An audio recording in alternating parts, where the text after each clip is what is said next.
OWL members, and welcome to our latest installment of our new Inside the OWL Studio video program. As a reminder, Inside the OWL Studio will highlight one of OWL's partner sponsors and their organization's specific activities and initiatives around diversity, inclusion, and belonging. The format of the program will be similar to a program called Inside the Actors Studio with James Lipton. At the conclusion of the interview, I will ask the same 4 questions of our interviewees. I'm thrilled to announce this month's Inside the OWL Studio will feature Zeiss Meditec. Without further delay, I would like to introduce this month's interviewee, Ewan Thompson, President of Ophthalmic Devices and Head of the Digital Business Unit. Zeiss has been a longtime partner and supporter of OWL, sponsoring events such as the launch of our Northern California chapter, being the premier sponsor of our ASCRS signature event in 2019, and most recently confirmed as the platinum sponsor of our upcoming Leadership Summit. We were also honored to collaborate with Zeiss on last year's Mission in Motion campaign with SightLife prior to the 2020 AAO. Your support means so much to us, Ewan, and welcome. Thank you, Abby. I really appreciate it. I should start by saying I'm a huge fan of OWL and all that you do, and real pleasure to talk to you today. Thanks for the opportunity. Wonderful, thanks, Ewan.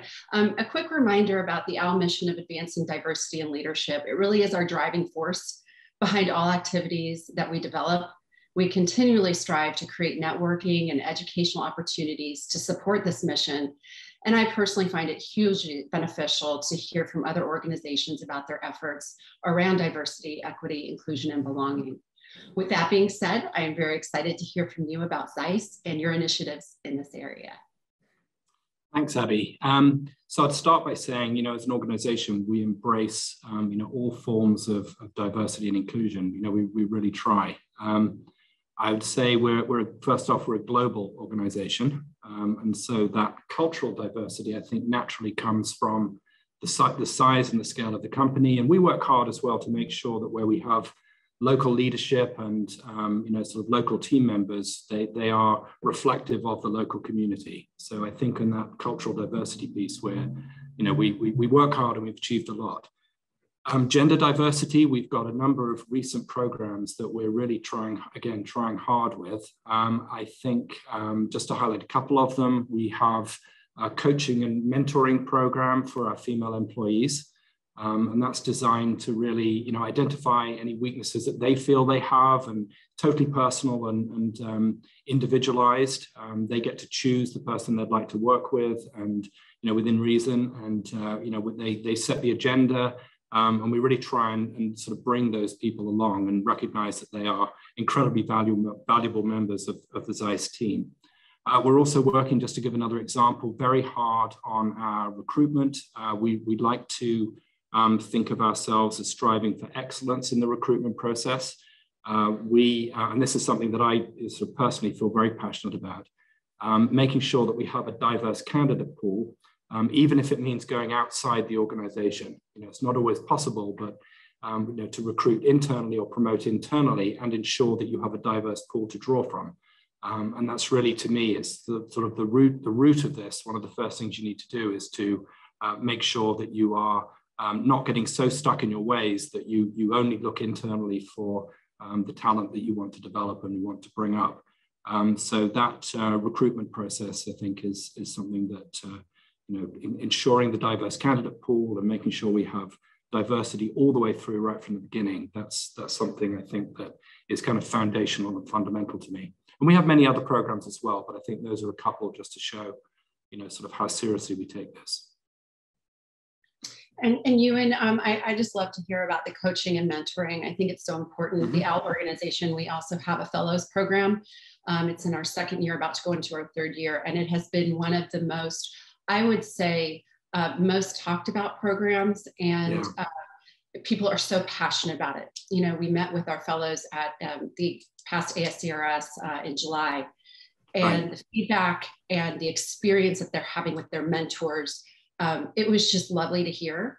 I didn't know if you could maybe go into that program a little bit. Yeah, I think, I can imagine that completely. I think one of the reasons why it's so well received always is because it is personalized. I think having a sort of a one-size-fits-all type of program is important. I mean, you need these fundamental policies and rules around the organization to make sure that you provide a grounding in and sort of boundaries in sort of, behavior around recruitment and promotion and so on. But I think having personalized programs is really what people need.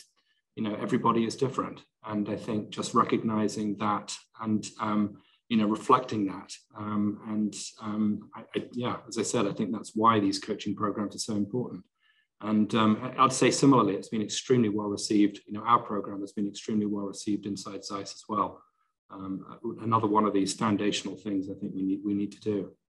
I love to hear that. And I think you're the first person I've talked to that has mentioned a program like this internally. So kudos to Zeiss. Yeah. That's awesome, because I think, you can get into the recruitment and the diversity in that area, but when you bring people on board and you want to hit that kind of belonging phase where people feel very comfortable in an organization, their uniqueness, again, and being able to personalize programs for them, I think is just awesome. So that's I completely agree. And I know where I would like us to expand to is a particular focus on, for example, people returning to the workforce. Because that's a classic of somebody needing just coaching. They don't necessarily need education, but they need that kind of coaching to just get them back into the swing of things and get them back up to speed. So, we'll keep building on this, but we're extremely committed. And I'm actually really quite proud of, sort of how many new initiatives we started over the past year or two.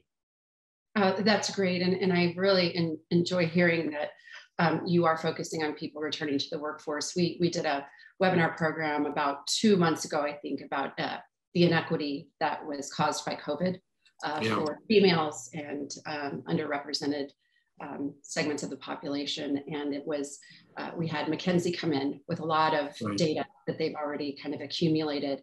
And it was very discouraging, but I think, I think making people aware of the issue and hearing that Zeiss has recognized that and is addressing it is wonderful.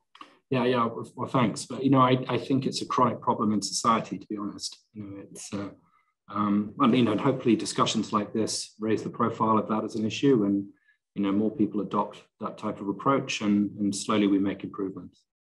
That's awesome.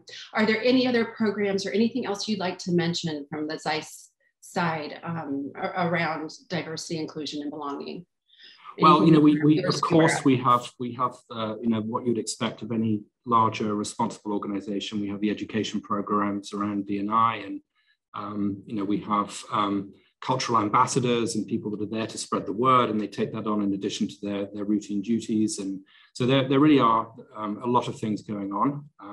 But it's never enough. I think if you look at any large organization, it's very rare, if not, if it ever happens at all, that you find an organization whose workforce is totally reflective of the environment in which they operate, the community in which they operate.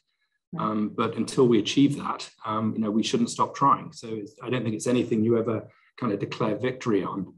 It's something that needs to become embedded in the genes of the organization. So I think we've got a lot to do. We've done a lot. We're doing a lot, but of course we recognize we have a lot to do as well. I think that's all organizations should feel like that. Yeah, and I think the commitment to it is a huge part of this, and discipline and time. I agree.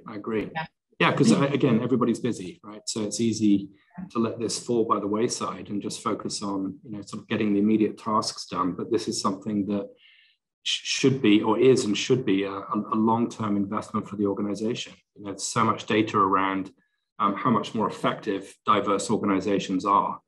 It's an indisputable fact. So we know we will be a better organization the more progress we make in this space. And as with everybody, we just have to keep striving. So we will. Wonderful. Well, I think that wraps it up for this portion of the program. Thank you so much. I'm so impressed. Just the short amount of time we've been talking, I think Zeiss is doing an excellent job and really setting the bar for other organizations. And that's part of this program. We hope that people listen to this across the board and maybe, oh, well, Zeiss is doing this. We need to implement something similar. Well, that's great to hear. And of course, we have a lot to learn as well. So, we'll be watching the other discussions, and if we can learn from the other organizations and see ways that we can improve. Again, it's part of this culture of, nobody should consider they're perfect in this field. I mean, it's right. We have a lot to learn as well. So it's great that you've got this forum and this venue, and we'll be avid watchers and listeners. Wonderful, wonderful. Okay, so let's have a little bit of fun here, Ewan. oh dear. Okay. Okay. What is your favorite word in ophthalmology?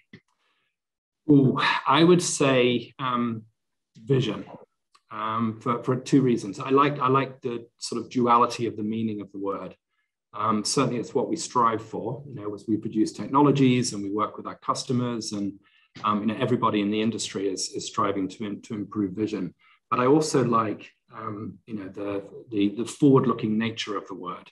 I think this is a very fast-moving field, and I've only been in ophthalmology now for a couple of years.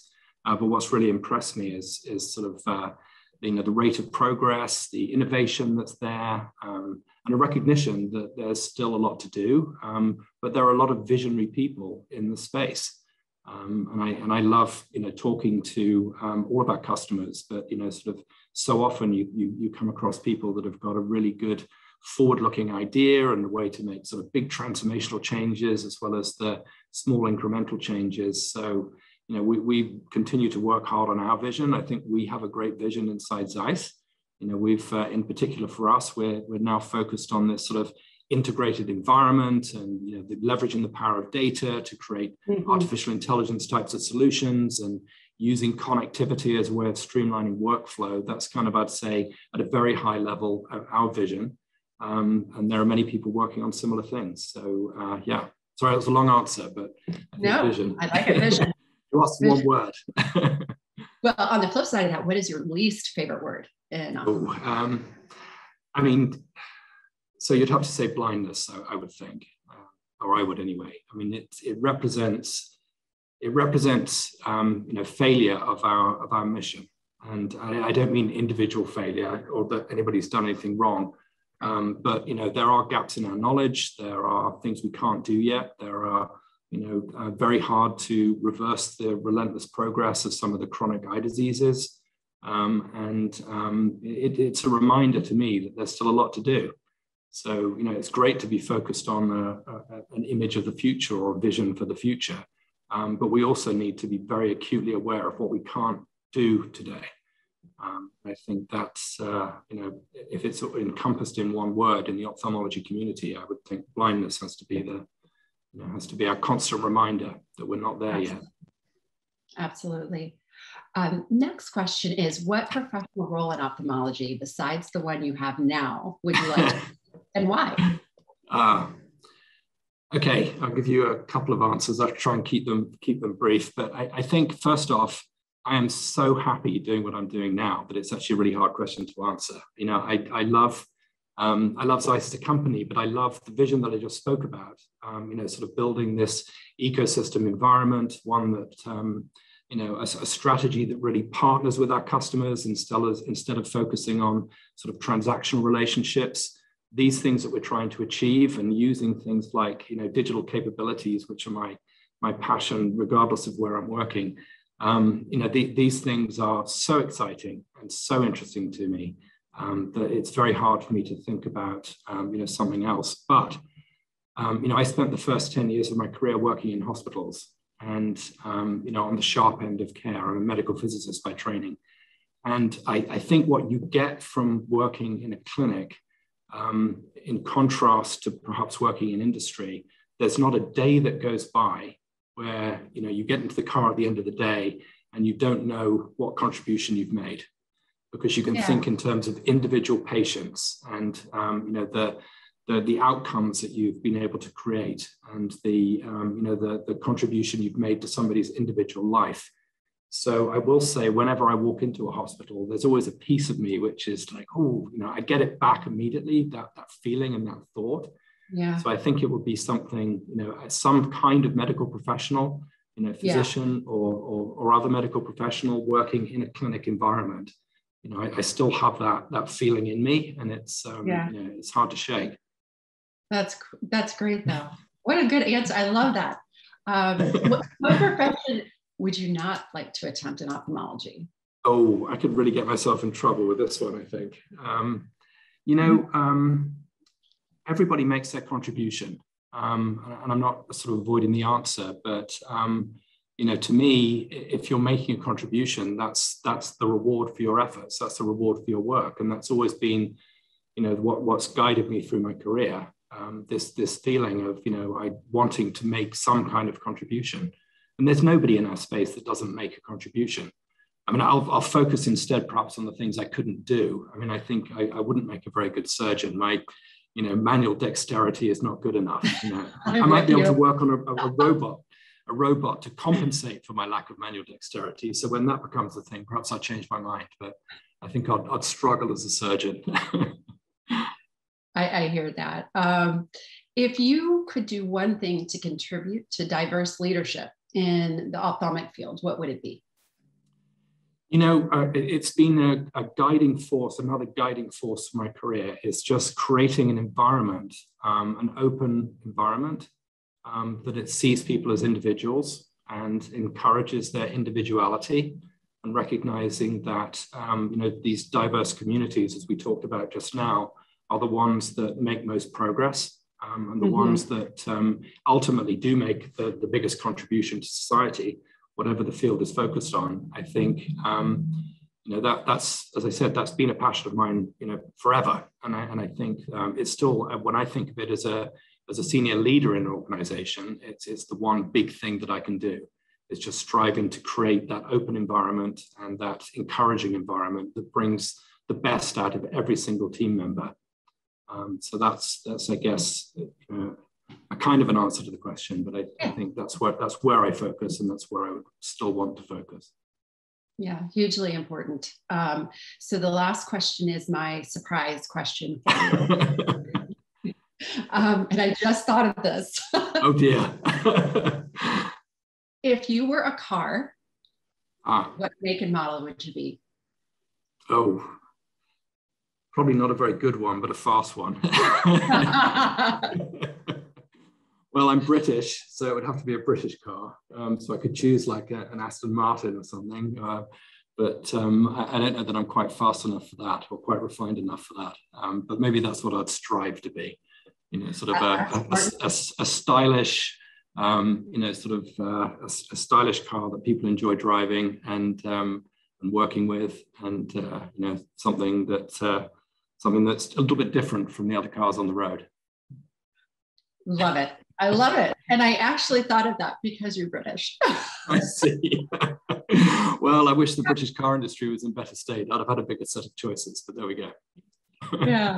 Well, Ewan, thank you so much. It's been a pleasure. And again, thank you to Zeiss for all that you do for OWL. Without your support, our organization would not be where it is today.